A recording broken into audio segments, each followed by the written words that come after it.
Aloha, my name is Anna Covert, and I'm coming to you from the beautiful house of John Pitre here in Oahu. This week on the Covert Code, the topic is NFTs, the mystery. And it's amazing for me to be here with John because, as you may recall, just a little over a year ago, we sat here at the beginning of the Covert Code podcast, and I was sharing the wonderful story of John being an artist, engineer, so many wonderful things he's been up to these years.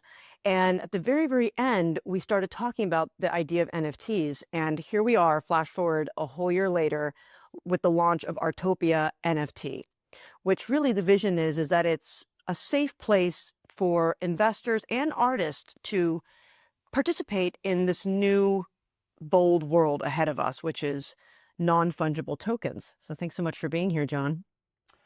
Well, it's great to be here. And as the economy turns, unfortunately, in the direction it's going with a lot of inflation, art has become a safe haven for investment, along with gold and assets and real estate and things like that. Because people are looking for a place to put their money where they're not going to lose it. That's right. And I think it's so interesting. And for me, the reason I wrote my first book was because of consumer protection. Because I saw so much fraud happening for businesses, and I had clients crying to me on the phone, where all this digital fraud, and now it's double that. But for me, a lot of my passion comes from seeing that there's problems, right? And then being able to create a solution. And I think what's been interesting, just since we've even launched Artopia, we as a company have been part of our first crypto scam. And I have an article about it that I'm going to be publishing. But really, the bottom line we're now seeing that this is happening, and people want to be on the absolute lookout for these types of schemes where, they're making you pay. And I'll tell you what happened, right? So you got an email, remember, from a potential collector. And this was a while ago, and I was talking with this collector and, telling them that we were going to be on OpenSeas. He, of course, he or she, we're not sure, had some concerns about OpenSeas because they said that they had been the subject of some fraud, which was a Coinbase scam. Oh, right? Yeah. All right, so fine. I kind of didn't really speak to them very much, and we worked on our launch. And then we're getting ready to launch, and I sort of reached back out because he's been emailing us, right? And he wanted to use this program called Store.cloud.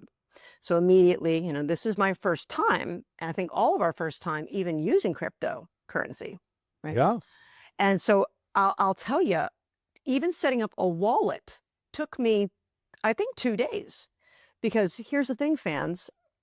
Once you set up a crypto wallet, they issue you a 12-character word, like horror, peanuts, chair, whatever it is. And they will never give it back to you ever again. So if you don't save it, you lose it forever. There's no password resets on crypto wallets either. Did you know that? No. So this was a big surprise for me and very worrisome. But so I'm like printing things and I'm like copying things and wow, So I moved some money over and I'm getting ready to set up this account. First thing I do, go online, I'm researching. Is there any potential scams associated with the Store.cloud?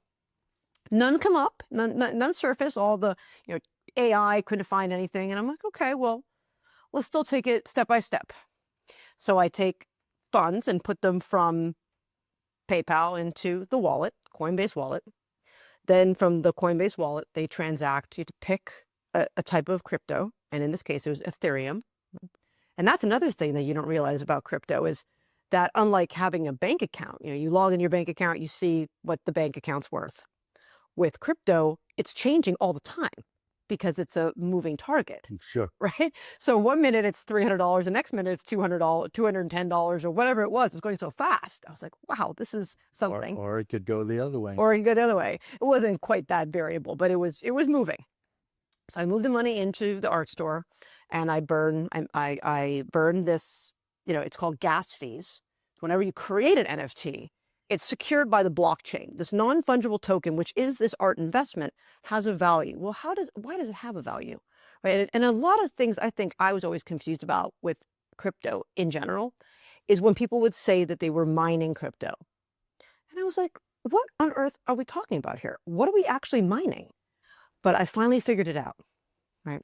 So with Bitcoin, how they were able to create this infrastructure, which they really needed, was servers, lots of servers all around the world, so that they could move money, digital currency around. So every different blockchain, and in this case, the token, Bitcoin, Ethereum, they have a certain digit length of a password key. And it could be 100 characters, it could be 200 characters, whatever that might be.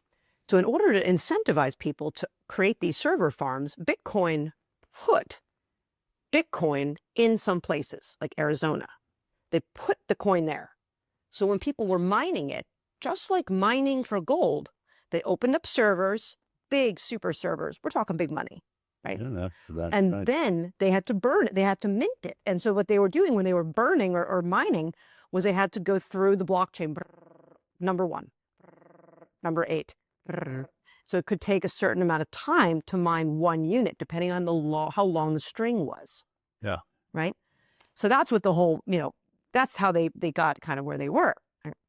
So flash forward, right, there's a fee to create something on the blockchain. So when we put this beautiful piece up, there's a key, and that verifies for everyone out there that this is unique, and just like a watermark, can never be changed, altered, or modified.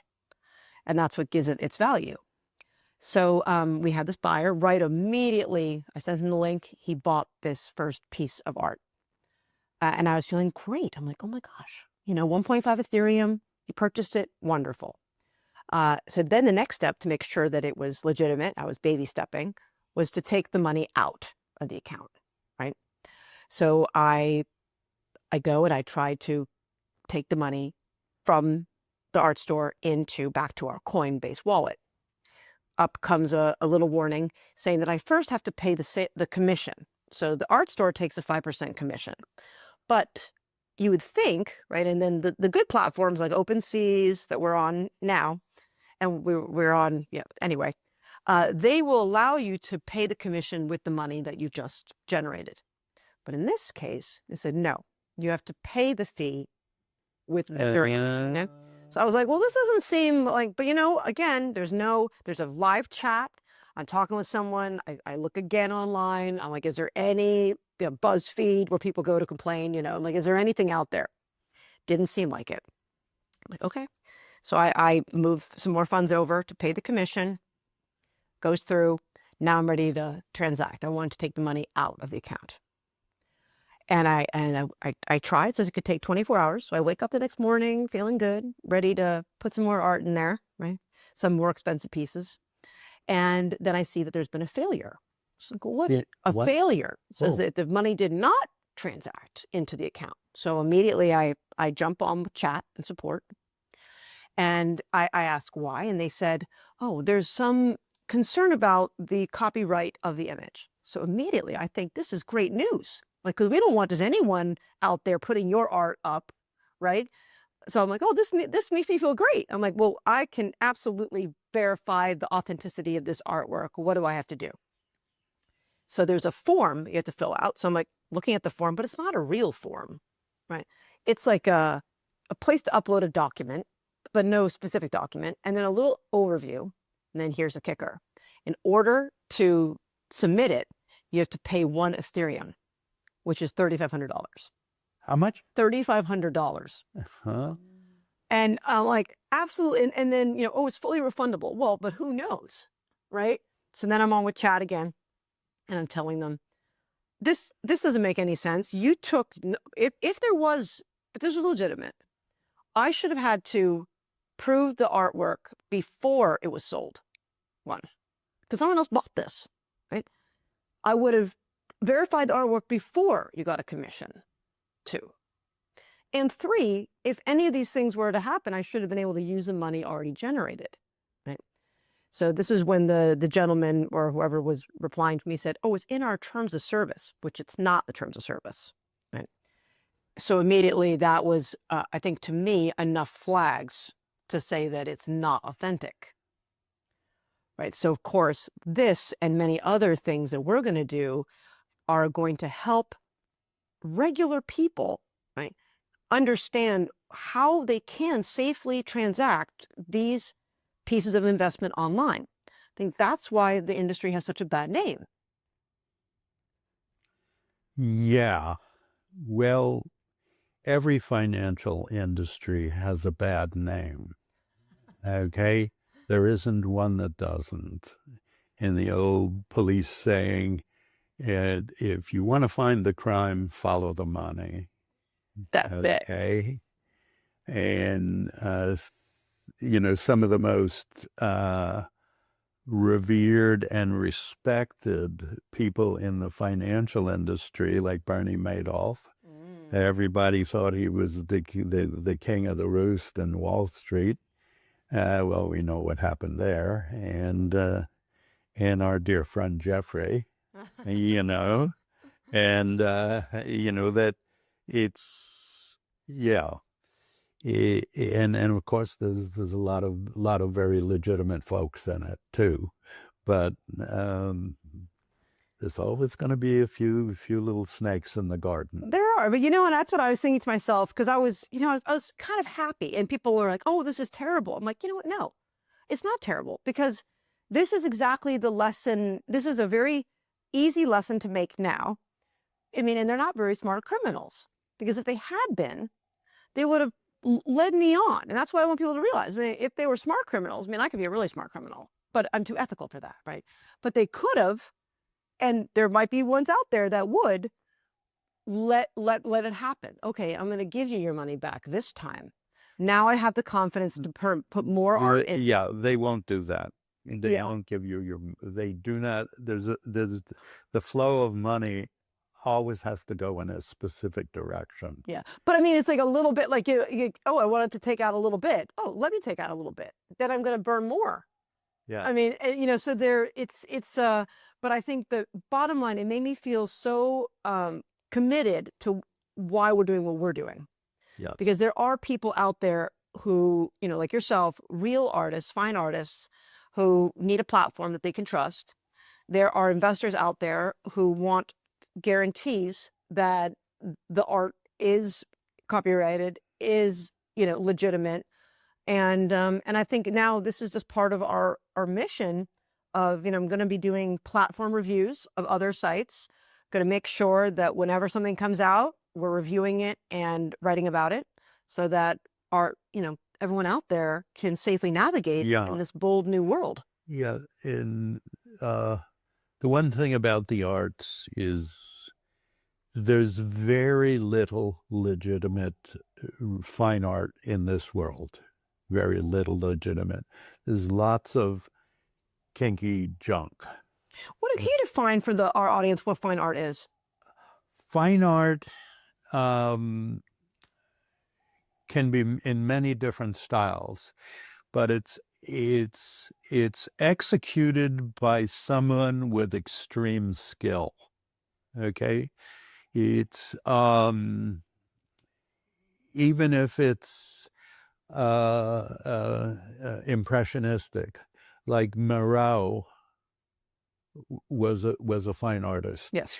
When you looked at his piece, even though it was a bunch of dippy-dobs of paint and things like that, you got a feeling out of it, and it was pretty.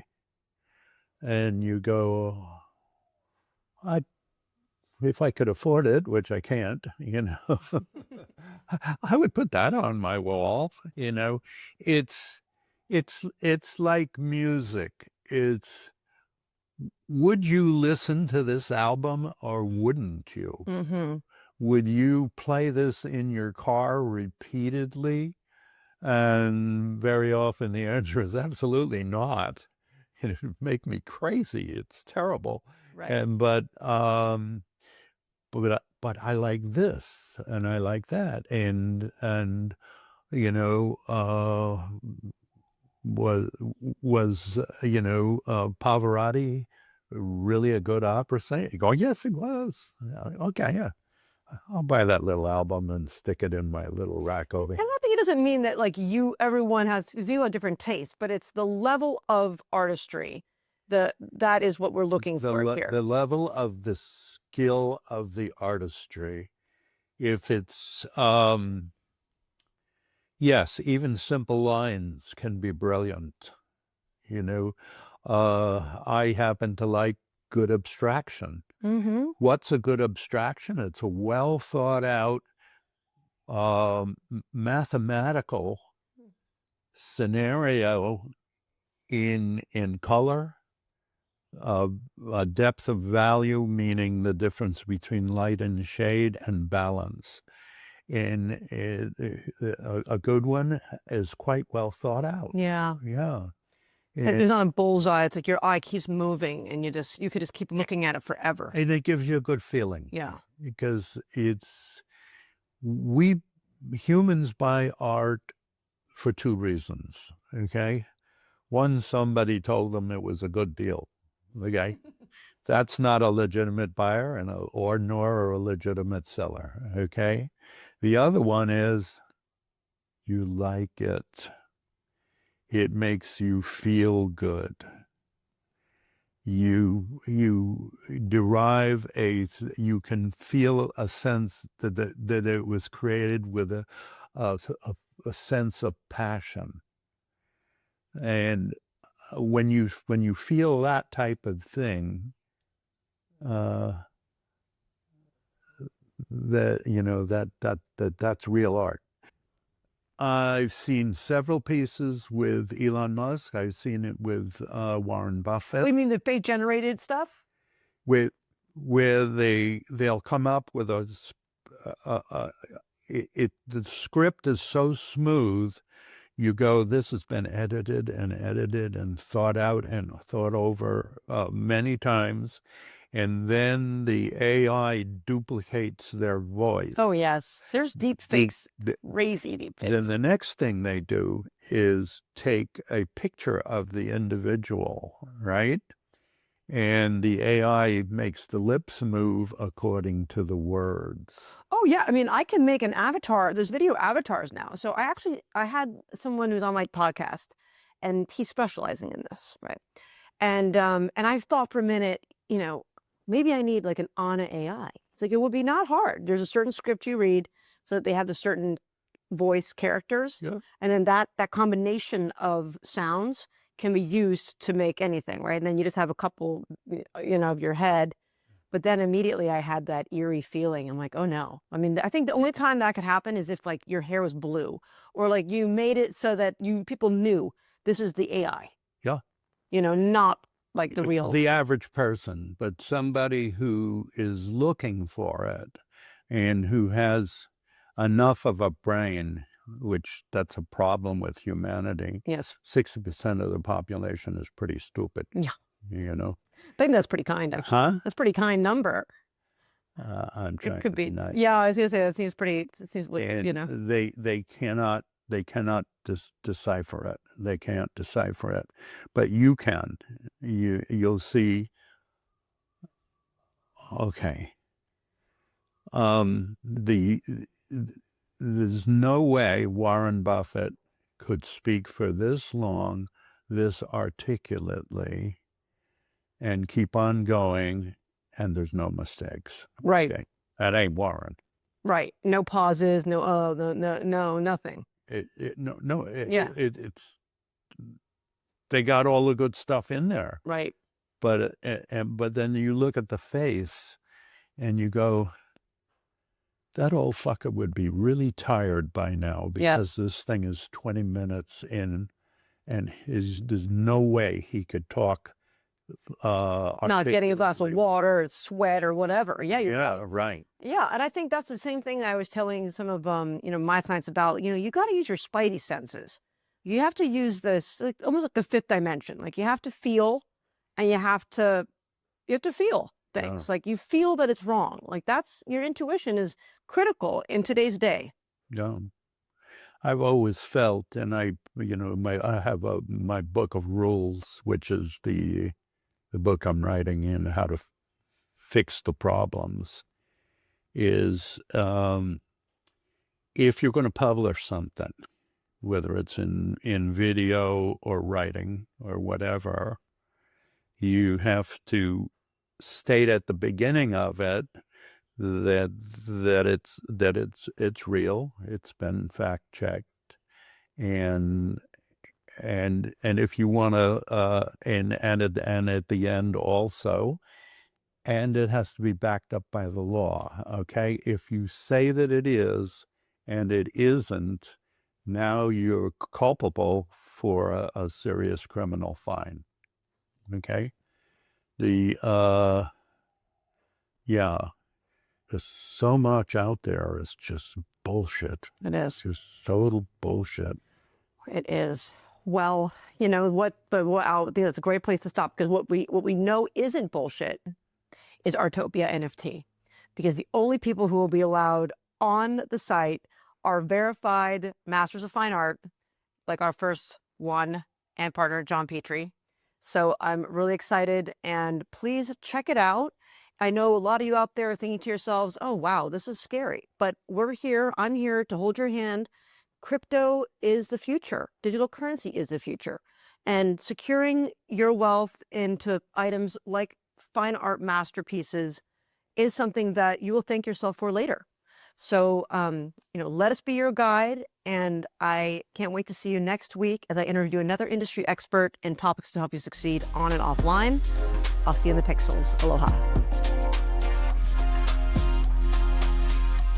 I hope you enjoyed this episode of the Covert Code Podcast. If you're loving the insights we share here, don't forget to follow us on your favorite podcast platform and leave a review. Your support helps us reach more digital innovators like you. Share this episode with your friends and colleagues on social media and help spread the word. And if you're in the solar space or just curious about where clean energy is headed, I'm thrilled to announce my brand new podcast, The Solar Coaster. This show digs into the real stories, trends, and challenges of the solar industry, with bold conversations and powerful takeaways you won't hear anywhere else. Follow the Solar Coaster now so you don't miss a single episode. Thanks for tuning in. See you in the pixels. Aloha.